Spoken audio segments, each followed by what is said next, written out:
뉴 펀드레이징은 금주의 눈에 띄는 펀딩 사례를 통해 새로운 비즈니스 모델에 대해 알아보는 영상입니다. 안녕하세요. 박석희 소장입니다. 오늘 뉴 펀드레이징 내용은 다소 흥미로운 프로젝트로 대규모 펀딩을 받은 미국의 우주선 관련된 벤처기업 스페이스X 사례입니다. 스페이스X가 위성을 쏴서 지구촌 곳곳에 초고속 인터넷망을 구축하려고 하는 스타링크란 프로젝트를 추진하고 있는데요. 며칠 전 첫 상용 위성을 성공적으로 발사하면서 그날 동시에 대규모 펀딩을 받았습니다. 그래서 이번 펀딩을 통해서 올 상반기에만 약 10억 달러의 펀딩을 받았는데요. 이 내용을 중심으로 말씀을 드리겠습니다. 먼저 이번 펀드레이징 내용을 살펴보겠습니다.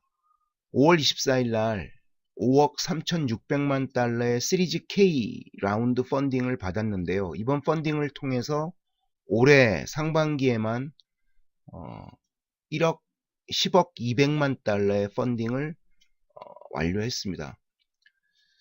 10억 2천만 달러죠. 10억 2천만 달러의 펀딩을 완료했습니다. 근데 이 펀딩이 흥미롭게 주목을 받는 측면은 당초 스페이스X가 올 초에 예측한 올해 펀드레이징 규모가 미국 재무당국에 보고한 규모는 약 9억 달러였다고 합니다. 근데 무려 1억 달러나 펀딩 규모가 늘어난 이유는 이번 스페이스X의 스타링크 위성 인터넷 프로젝트가 성공적으로 시작될 거라는 것에 대한 벤처 캐피탈들의 기대가 좀 더 모아지면서 펀드레이징 규모가 늘어났다고 합니다. 같은 날 우주 인터넷망 프로젝트인 스타링크 위성 60기를 성공적으로 발사를 했습니다. 이번 펀드레이징을 통해서 스페이스X의 기업 가치는 무려 315억 달러에 달하는 것으로 평가받고 있습니다. 우리 한화로 따지면 무려 30몇 조가 되는 것이죠. 벌써 기업 규모가. 앞으로 이 스타링크 프로젝트가 내년부터 본격 상용화될 예정이라고 하는데 그럴 경우에 기업 가치는 정말 지금보다 훨씬 큰 규모로 빠르게 늘어날 가능성이 예측되고 있습니다. 스페이스X의 스타링크 프로젝트가 어떤 내용인지 한번 살펴보겠습니다. 스타링크는 최대 12,000개의 저궤도 그리고 광대역 통신 위성을 지구 상공에 띄워서 지구촌의 인터넷 사각지대를 빠짐없이 커버하겠다는 그런 프로젝트입니다. 이 프로젝트가 성공하면 인터넷망이 열악한 남극, 사막 혹은 바다 한가운데에서도 세계 어디에서나 1기가 bps 속도의 인터넷 서비스를 상대적으로 저렴한 가격으로 이용할 수 있게 되는, 더 이상 인터넷이 연결 안 되는 곳이 없는 그런 지구촌 시대가 열리게 되는 것이죠. 앞서 스페이스X는 작년 2월에 이 스타링크의 테스트 위성 2개를 성공적으로 발사했습니다. 그래서 작년에 성공적으로 발사한 다음에 올해 5월 10며칠 날 첫 위성, 상용 위성을 발사하려고 했는데 여러가지 날씨나 이런 환경이 안 맞아서 며칠 더 늦춘 24일 날 첫 60개의 상용 위성을 성공적으로 발사를 했습니다. 그래서 앞으로 올 연말까지 두 차례 더 위성을 발사할 계획이고요. 이렇게 되면 약 800개 정도 위성이 성공적으로 발사될 것으로 점쳐지고 있고, 이렇게 될 경우 내년 상반기부터 이런 위성 기반의 상용 인터넷 서비스, 초고속 인터넷 서비스가 지구 곳곳에서 시작될 예정입니다. 이미 스페이스X는 진작에 미국 정부로부터 최대 12,000개의 위성 발사 허가를 받아 놓은 상태입니다.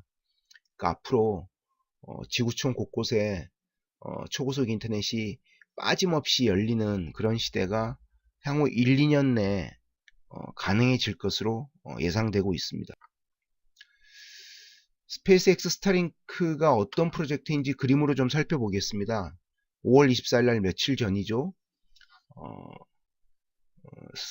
스페이스X의 로켓 추진체 위성이 실려서 성공적으로 발사되는 모습입니다. 앞으로 아마 이날이 엄청 많은 이들에게 지구촌 곳곳에 빠짐없이 초고속 인터넷 시대가 열린 첫 시발점이 되는 날로 기억이 될 것 같고요. 이제 앞으로 몇 차례 더 위성이 발사되면 이 그림에서 보는 것처럼 지구촌 상공 곳곳에 최대 12,000개, 아마 본격적인 상용 서비스가 되는 시점은 일단 800개 정도가 위성이 설치되면 상용 서비스가 시작될 예정이고, 이게 12,000개까지 설치되면 저렇게 촘촘하게 위성들이 연결돼서 초고속 인터넷 서비스가 가능해질 예정입니다. 이번 펀드레이징을 보면서 앞으로 좀 흥미롭게 봐야 될 사안이 몇 가지가 있는데요. 일단은 이런 위성 기반의 인터넷 서비스를 하겠다는 경쟁사들이 있습니다. 지금까지 언론에 보도된 거로는 원웹이라는 프로젝트가 있고요. 아마존도 프로젝트 카이퍼라는 프로젝트를 이미 공개적으로 하겠다고 발표한 바 있습니다. 그래서 앞으로 이 위성 인터넷 서비스 시장은 원웹, 아마존, 그리고 스페이스X의 스타링크의 3파전 양상으로 펼쳐질 가능성이 있습니다. 과연 누가 이 시장을 먼저 선점할 것인지 현재로서는 스페이스X가 선점을 할 것이 분명해 보이는데요. 이후 이제 시장 상황이 어떻게 될지 참 궁금하고요. 동시에 2015년도에 삼성전자가 미국 법인 리서치 센터를 통해서 삼성전자의 위성 인터넷 구상을 발표해서 외신에서 큰 호평을 받은 적이 있습니다. 이 구상은 기본적으로 말씀드린 스페이스X의 스타링크나 원웹, 아마존의 프로젝트 카이퍼와 비슷한 그런 구조의 그런 서비스 내용으로 이루어져 있는데요. 삼성전자가 이 프로젝트를 그 당시 구상을 발표한 이후에 어떤 액션을 취하는지는 아직은 잘 발표되지 않고 있는데, 과연 삼성전자가 어떤 액션을 취할지도 한번 고민해 볼 만한 궁금한 사안이고요. 두 번째는 이번 펀드레이징을 받으면서 스타링크의 60개 위성을 성공적으로 론칭하면서 앨런 머스크 스페이스X CEO가 앞으로 한 1000개 정도의 위성이면은 독자 생존, 경제적으로 독자 생존이 가능하다고 자신있게 발표를 했습니다. 그래서 이렇게 될 경우에 스페이스X가 위성 인터넷을 통한 의미 있는 매출이 나올 것이라는 측면에서 상당히 기대가 되는 내용이고요. 동시에 앨런 머스크 CEO는 이 스타링크 프로젝트가 성공적으로 상용 서비스가 시작되면 그 매출을 활용해서 스페이스X의 스타쉽 슈퍼 헤비 프로젝트, 이게 이제 우주선을 발사하면 그 우주선을 발사체가 지구로 기환했을 때 재활용하는 그런 프로젝트를 얘기하는 것입니다. 그래서 이런 프로젝트를 좀 더 가속화하겠다는 뜻을 밝히고 있고요. 동시에 이를 통해서 앨런 머스크가 이제 화성 여행 프로그램을 본격화할 예정이라고 합니다. 상당히 의미 있는, 그리고 많은 그 억만장자들이 지금 꿈에 겨워하는 그런 여행 프로그램이 이제 본격적으로 상용화될 날이 멀지 않았다는 것, 그런 부분에서 우리가 여러 가지 생각을 해볼 사안들이 많다는 느낌이 들고요.